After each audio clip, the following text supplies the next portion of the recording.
How have workplaces changed since #MeToo? As we know, our culture is shifting and we're experiencing changes in our workplaces. Today we're going to discuss the progress currently being made and how we can foster true inclusivity. And as I said, this is not just about harassment and those sorts of issues, but also gender equity. Please help me welcome our panelists and our moderator, Florangela Davila, who's the news director at KNKX Radio. Thank you for coming to this really important session. I sat in a little bit on the previous session, so I know this is going to be a good conference, as it has been, and a great conversation. Before we get started, Jean, could you lead us into just an acknowledgement, please? Thank you. From day one has said that it would be a good idea if we acknowledge the Duwamish tribal land that we are sitting in and been sitting and working all day today, as well as the Craciun tribe. And what they like us to say is this: I would like to acknowledge that we are on traditional land of the first people of Seattle, the Duwamish people and the Craciun tribe, past and present, and honor with gratitude the land itself and the tribes. Thank you so much.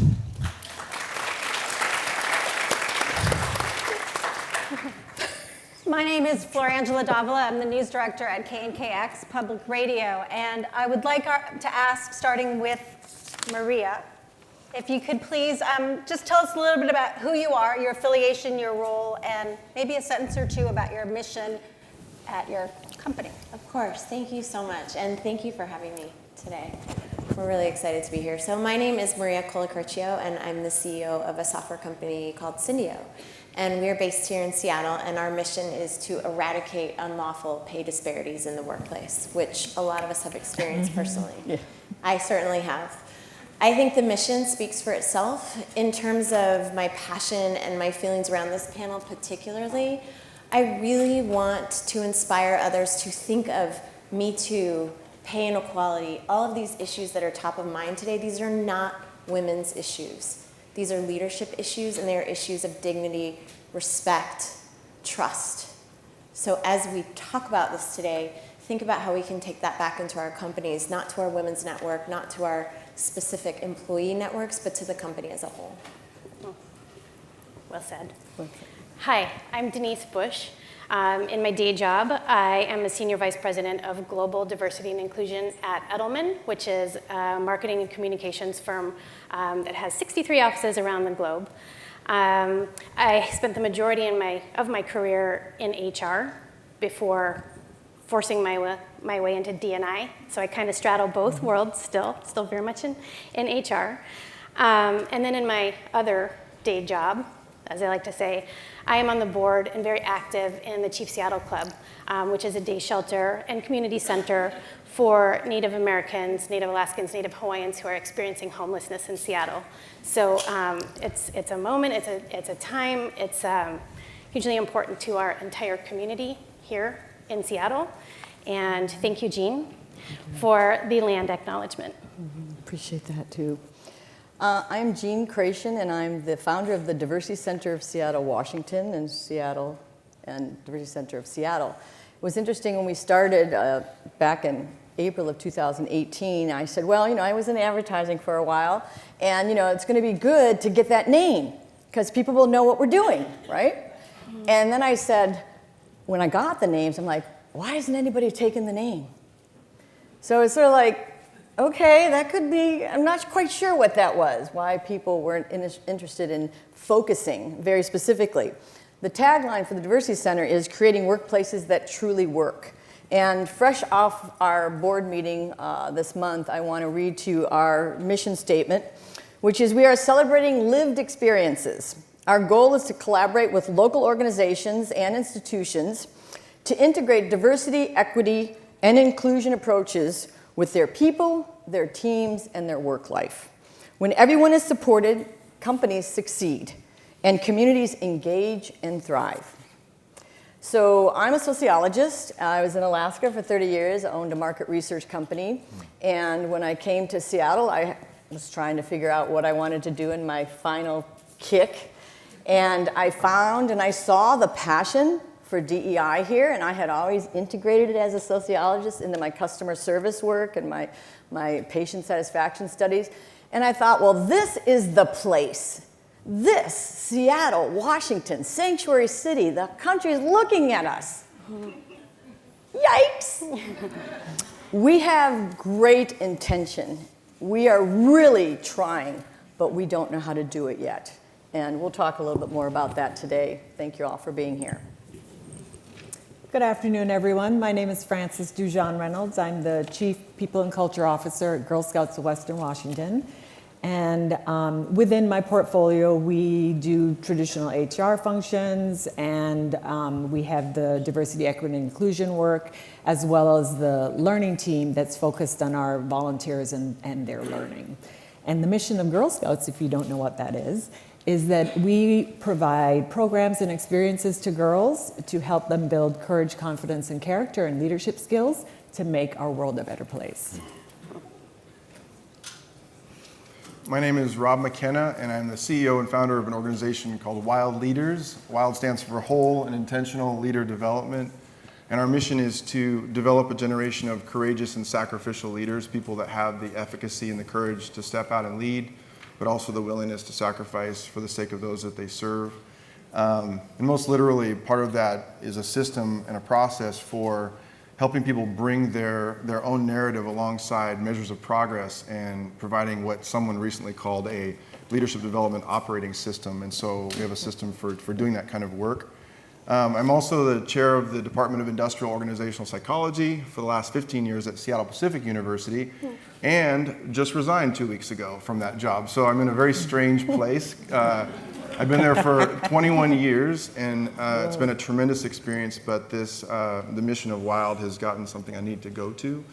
And I'm also, last thing is I'm fresh off of a trip to India. I got back Sunday, and so it was India affects me deeply. There was a university there that I was a part of planting this university that's providing higher education to Dalits and tribal people who exist at the bottom or outside the caste system. And took my 18-year-old son, and it deeply affected him as well. So I'm just fresh off of that on Sunday. So if I fall asleep and I wake up, I'll nudge you. This is an important topic. We have a lot of panelists. We're going to get through this quickly because I want to make sure there's time for you to ask questions. I have one agenda, which I'm sure is the same as yours. I just want to leave here with some solutions, some practical things, and give you also some insight into these different industries. So thank you, panelists. Okay, let's get going. Give yourself a grade, your company a grade, or your industry a grade before the Me Too movement has become front and center, and now. How have things changed in your workplace in terms of respect, inclusivity, core values? Has the needle moved in your own workplace and or in your industry? You sound like my CEO. He's always like, okay, scale of 1 to 10. What do you get? I would say for Edelman, it's probably a B. We are unique in that we're 70% female. We have PR at the core, right? And so we have a lot of diversity and inclusion issues, but female representation is not necessarily like the issue. And I'd say because we've been able to, in some cases, right, like dictate expectations for behavior within our organization, right, and not tolerate a-holes, we've been able to control that a bit. Not to say we don't have representation like at the leadership levels. We'll get to that when we come there. But our unique issue is with clients. We're a professional services organization. We have a lot of clients. We have people embedded at client sites, right? We have a lot of journalists that we interface with in other media, and there have been a ton of issues there. That's definitely one thing I want to talk about is how do you enforce, maybe that's an impolite word, but how do you make sure and guarantee respect and culture in your own workplace and then have it, address it with clients or customers, contractors? Maria? I would say in tech, we got an F before, and I would say maybe we're at a D- now. So things haven't changed much. I think I run a company that are 27 people, so we do very well. We're a pay equity company. Every single person that comes to our company comes for the mission. So obviously we're in a different ballpark, but tech specifically, I mean, you're still seeing sexual discrimination, harassment cases by the day. I think from my vantage point, the direct connection between pay equity, which is what we work on with customers, and the Me Too movement is accountability and transparency. That is the direct connection. We have got to, as companies, start respecting the right to speak up. Whether it's about pay, whether it's about harassment, discrimination, whatever the topic, that is the connection that I see, and the thing that will change and move the ball on all of these topics is transparency. When companies start talking about this more publicly. Jean or Francis or Rob? At the Diversity Center, of course, we're so focused. I mean, everything we do is diverse, inclusive, and equitable. So we started, our first event was doing a 10 Chefs and Causes. And we started, we're like, wow, this is a big restaurant town. So we got to Tom Douglas, we're like, but we don't want you. We want you to give us money so that we could bring the people of color and the women chefs that are coming up, the exciting, new, different chefs that are coming. My sister. Yours is She worked for Tom, yeah. Excellent, excellent. So we worked that way. We just did a humanitarian awards, and we did the unsung heroes. We were talking to people, and Enrique was one of them this morning on one of your panels.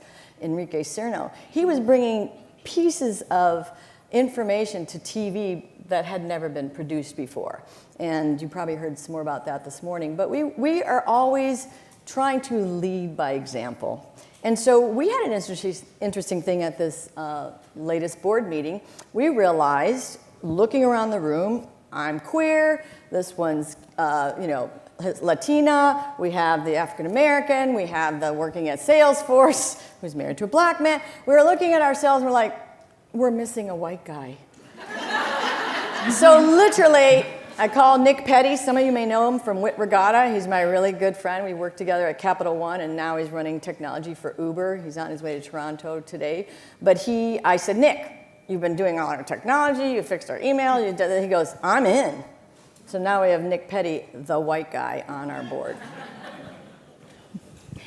You mentioned Denise or Maria, somebody early on, I apologize, that this is really a leadership issue.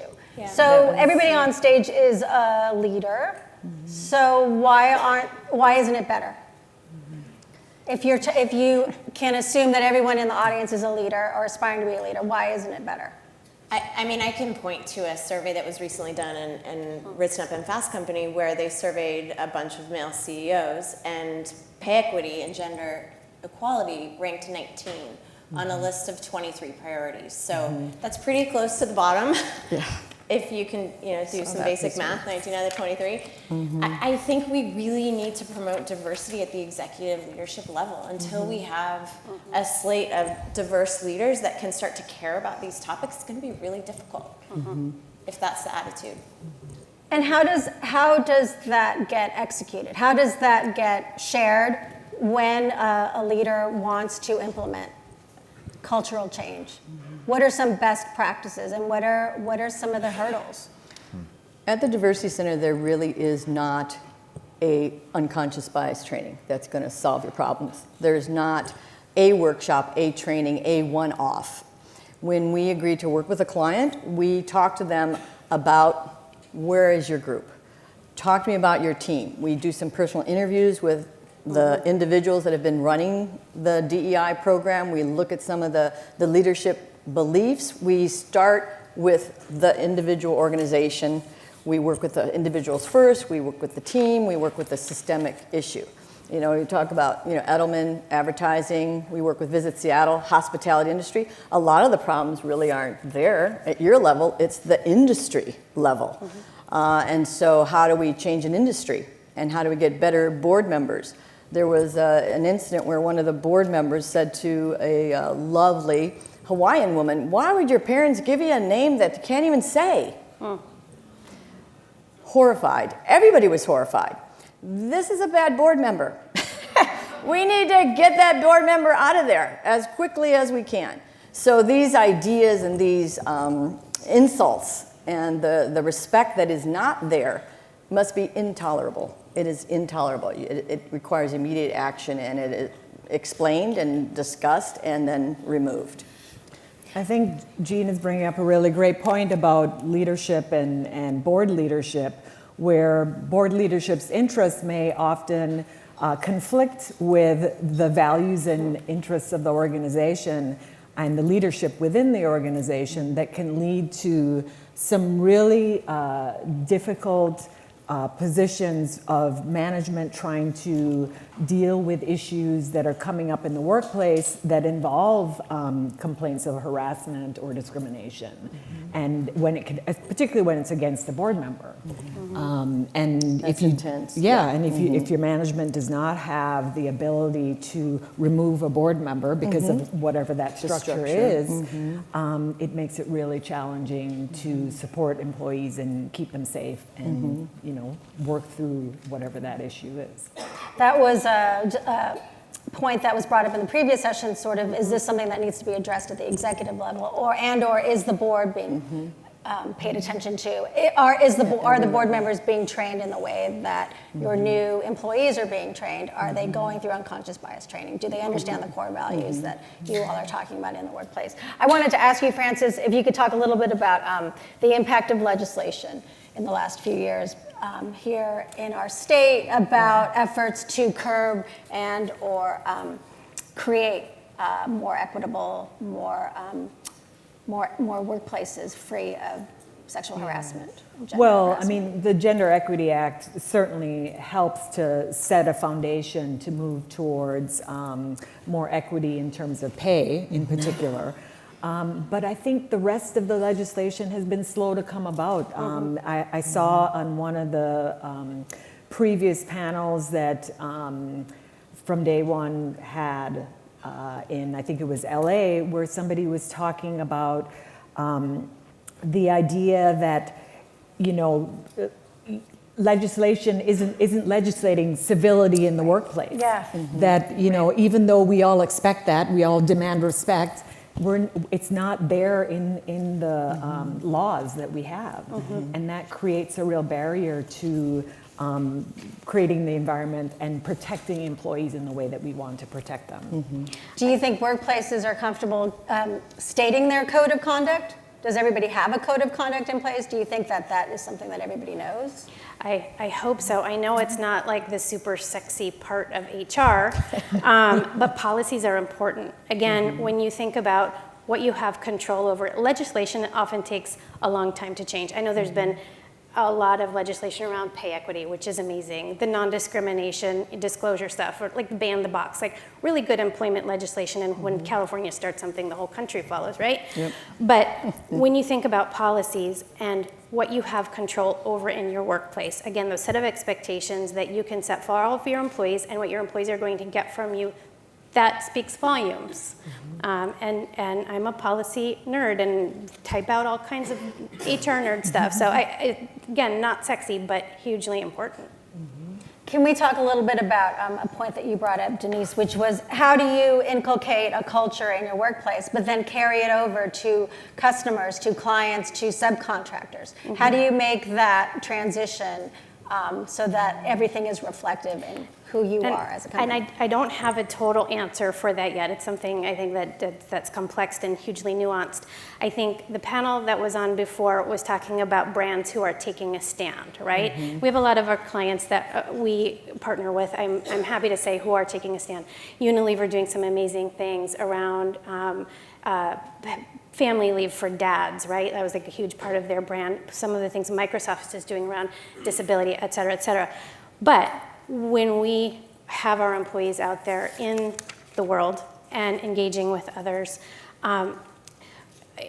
stuff happens. And we sometimes, that's why maybe I should lower our grade to a C. There are tough conversations like, okay, this happened, how do we handle it? Yeah, but this client is a huge, multi-million-dollar client, and we need to maintain our relationship with them. They're still doing amazing work, and how do we work with their HR team, right, to isolate what is going on, to find our shared values and find a shared path forward? That's the best way we do it, but it's not perfect. I mean, let's just say what's going on. It's a disaster. Why?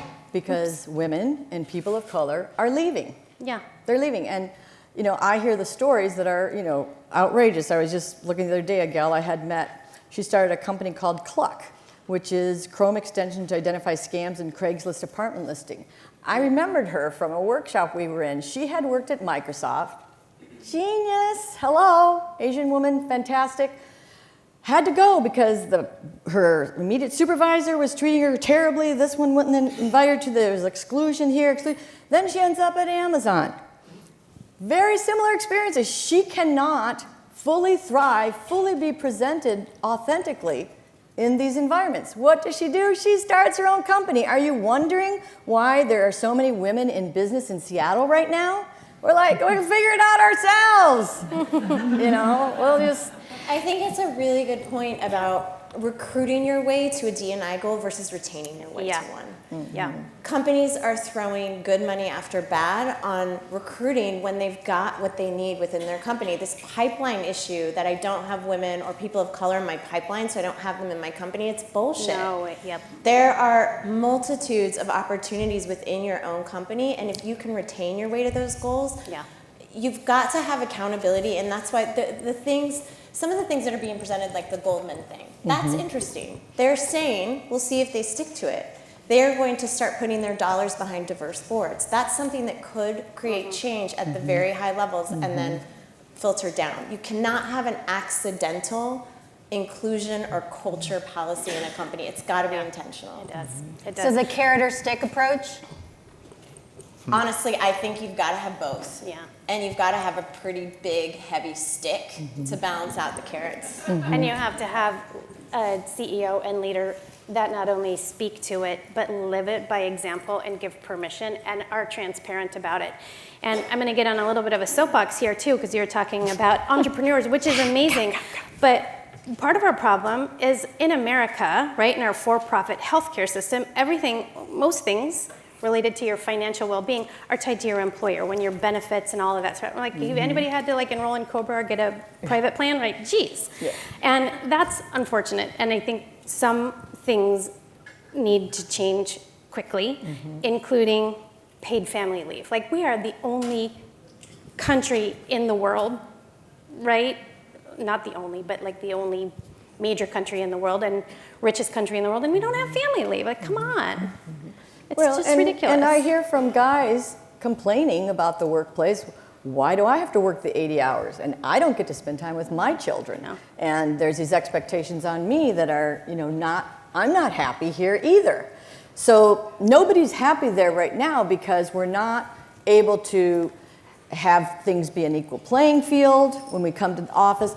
The situations, it's past sexual harassment, right? It's gender harassment. And the gender harassment is insidious.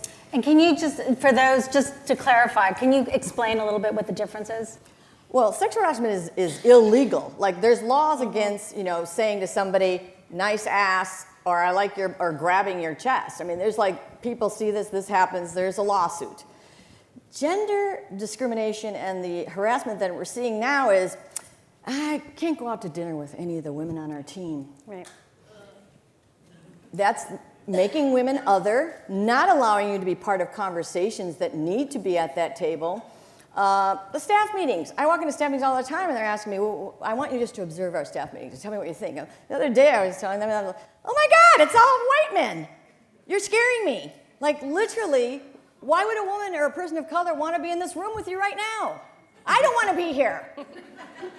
I kind of make jokes about it and try and, get people to see that what they can't even see is right in front of them is, come on, let's bring everybody around the table. There's so much to learn from each other and celebrate what we can take away and how we can grow and innovate. Innovative companies are doing DEI. True innovative. Now, there's a lot of optics out there, right? Optics. Optics means not real. If they take the only person of color in the organization and she's the DEI head, not real. I mean, there's some things that are pretty obvious when, all of leadership is male, but the women are doing all the work. Not fair.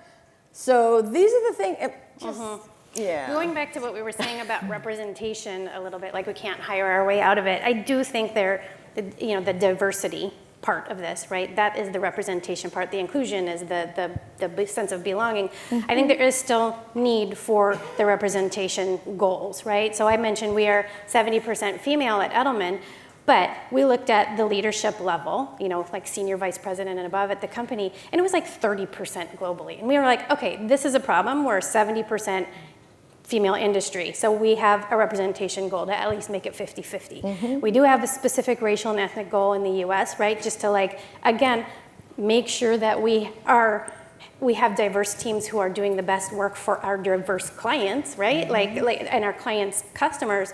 So there is still a need for it, but like you have both said, I think the focus again is on the inclusion aspects. What do you do when people are in the door? What's your obligation to your employees? I want to go back to one of the comments, I think it was you, Maria, talked about the intentionality of this work.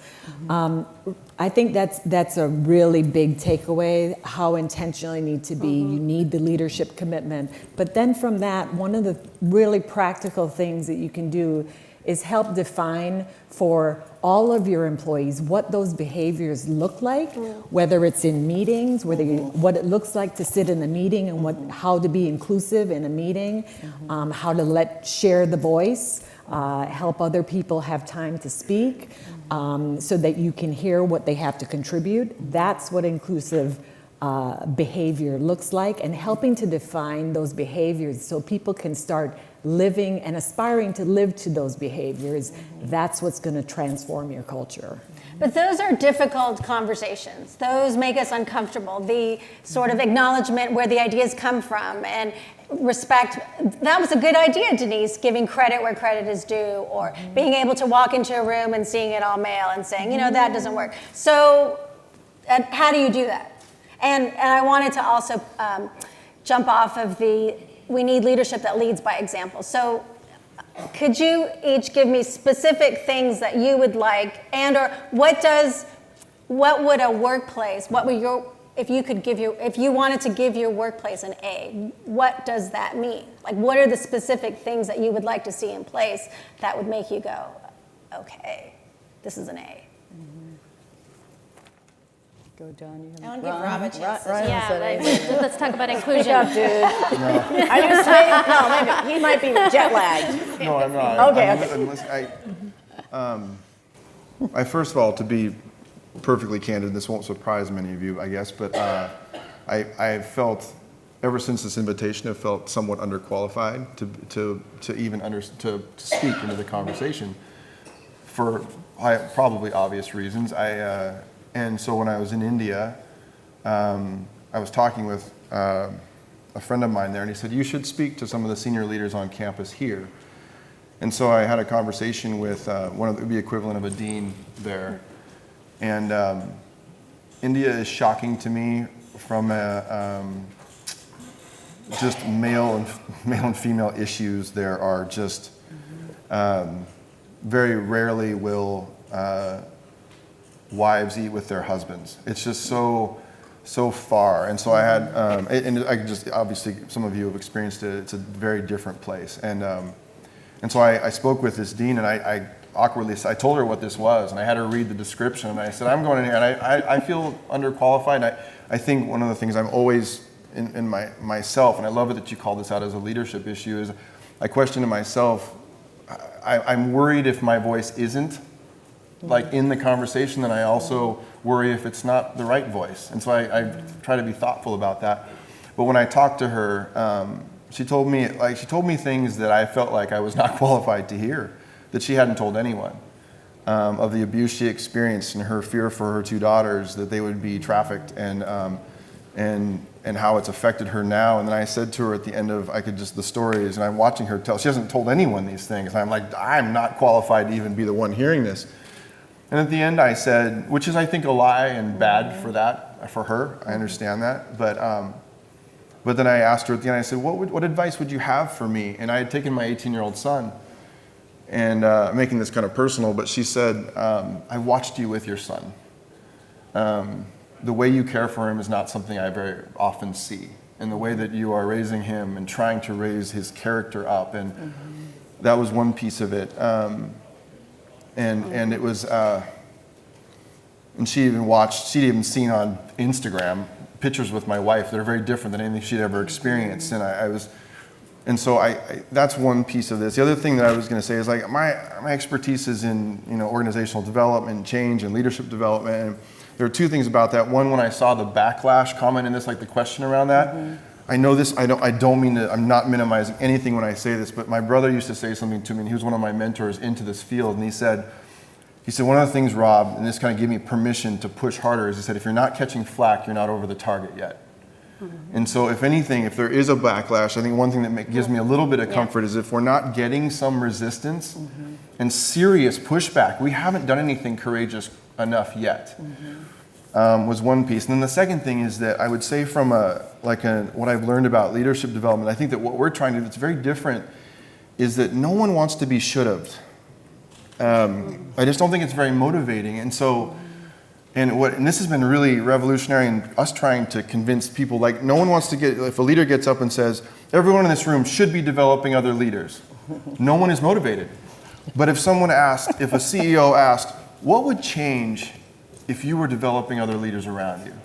Then suddenly people are creating their own answers to the question. And sometimes, I hear this on the human resource side of our work all the time. There's a lot of should-haves, we should be doing this. And we all are culpable in that. But I wonder if we sometimes did a better job of inviting people into the conversation, creating what psychologists would call developmental efficacy. If we might start to shift, you know what I mean? Where people are allowed to bring their questions and the fact, and we don't ask them questions we've already answered for them. We ask them questions that, regarding this issue, that are difficult for them to approach. I wonder if it might help. Because I was deeply moved this last week, and I'm grateful to be here. So I hope that adds something. Well, it does need to start with children. Yeah. There's a new book out called Boys and Sex, and I have a 15-year-old son. And I asked him about being on this panel as well, and people are still saying things like the book reveals, like, I love you, man, but I'm no homo. And so there's conversation, and I'm sure not with your son or not with my son, but there's things that are still allowed. There's things that are still not being educated. When I talked to Nick and some of the men in my life, I said, what are we going to do? And all of a sudden, as they start to talk and I feel them, I'm like, this is like Brene Brown work. A lot of the men that I'm working with, they need to be vulnerable. They need to know it's okay to feel and be emotional. My son cries at 15. He's crying because he's having feelings about something. If men are not able to fully show up, how can women tell their truth? How can we talk about Me Too and what had happened to us and how it doesn't stop or it's never going to be over? It's these experiences that, as women, and the disrespect and the abuse and the indignation throughout our lives, that then we show up and now we're supposed to know our rightful place in the work when men have been a certain way to us, fathers, uncles, brothers, grandfathers. We need to help everybody be together in the room, fully showing up authentically, so that we can all be happier and better.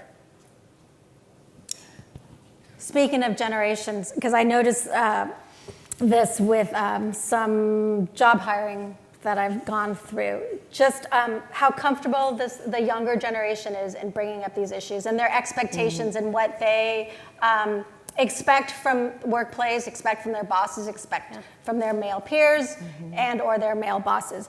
So I'm wondering what advice you would give to a young person who really wants to work in a place that has an A. What would you say to them? What are some smart questions to be asking? Along the same lines, should companies be saying, disclosing, this is how many women in our leadership positions. This is our pay. We've done a pay equity audit. And we know exactly that this is our family leave. Should a company be more vocal in acknowledging where they stand? 100%. Yes. I mean, transparency is crucial, especially for the millennials, but really every generation. And employees should feel empowered to ask better questions, to ask exactly what you're saying. What is your policy on discrimination in the workplace? What is your aspirational goal in terms of distribution of women and people of color?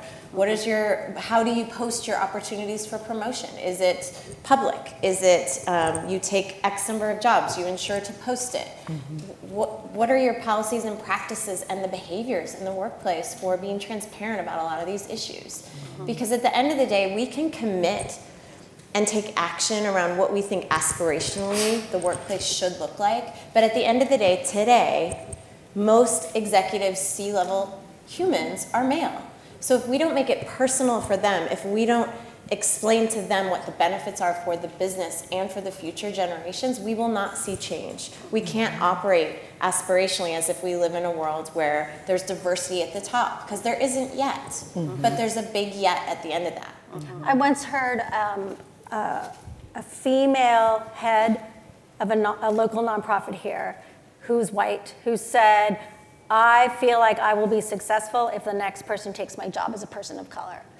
And I sat there and I was like, wow, I've never heard that. I have not heard a man say that from a CEO at the CEO level say that. And so I've kept that in my head, because I think in terms of leadership by example, in terms of being transparent, having set goals, all the things that you're saying is that where we need to start, or is that where we need to push in making sure that we have these workplaces that a year, 2 years, 5 years from now, when we're having in the next From Day One conference, that our workplaces are an A.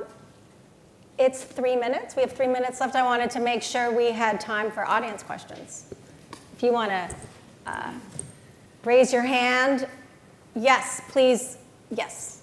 So, And I might have you speak really loudly. okay. So my question is just around, being cognizant of how times are changing. Some women don't want to have children, so family leave is not that important to them. And all kinds of benefits like that. How can we make sure that we're being proactive and being inclusive and we're providing these opportunities for women that don't want the traditional family leaves or things like that? Did everyone hear the question? Okay. I just spent the weekend moving my grandma from assisted living into full nursing care. And so I guess I was using I would say the family leave is inclusive of all families. I realize some people don't have families, but I think that we also need to evolve our thinking around family leave as also just kind of wellness leave as well. We all have things that come up. We all live lives that are complex, and we get sick and we get stressed out and we need to take leaves. So yes, I think the traditional way of thinking of family leave is around maternity leave, but there are so many different ways that people are parents, grandparents, right, are taking care of a lot of kids these days. Dads need time off. Adoptive parents need time off. Foster parents need time off. Everybody needs that time. So I'd encourage you to incorporate all of that into your policies, and you're thinking broadly about family leave, not just maternity leave. And here's where we are with some of the things going on in companies around town. What happens is the women say, I need a place to breastfeed. Yeah. And it doesn't exist right now. And so then there's like a couple conversations and time passes and they get kind of pissed off. And then they create a space there. And then the CEO, is typically a guy, is like, oh my gosh, no, we need to do that. We'll pay for whatever you did and how you set that refrigerator up and all that. We'll fix it now. But they were like in the moment of almost like, you didn't do it when we said, and you made us feel really bad and like asking something that shouldn't just be natural. So we're just gonna fix it ourselves. So that's kind of where we are with those kind of discussions, and many of the corporations I'm seeing. The women are just taking it over, finding their space, doing it. I want to know what Girl Scouts say when they're senior troops. What do they say about these topics? This is the next generation of leaders and women. Should I give your story? Which story? No, the About cane. Kane, yeah. Yeah, sure. Jane is a transgender person and is a friend of mine, and she to he, and Kane loves the Girl Scouts and has been in the Girl Scouts forever and is still in the Girl Scouts as a young male now. Yeah, we do have a commitment stated around creating a welcoming environment for any person who identifies on the gender spectrum as female, and the only exclusion are cisgender males. Now, we actually have a policy where we don't engage in the conversations with the girls about what we call sensitive topics, because that really is something for the girls and their families to talk about, but we are welcoming to all different perspectives, whatever those beliefs are, and we're gonna create a space where we're gonna allow girls to bring themselves with whatever beliefs that they have. Our time has ended. I just wanted to thank Maria, Denise, Jean, Francis, and Rob, and all of you. Thank you very much.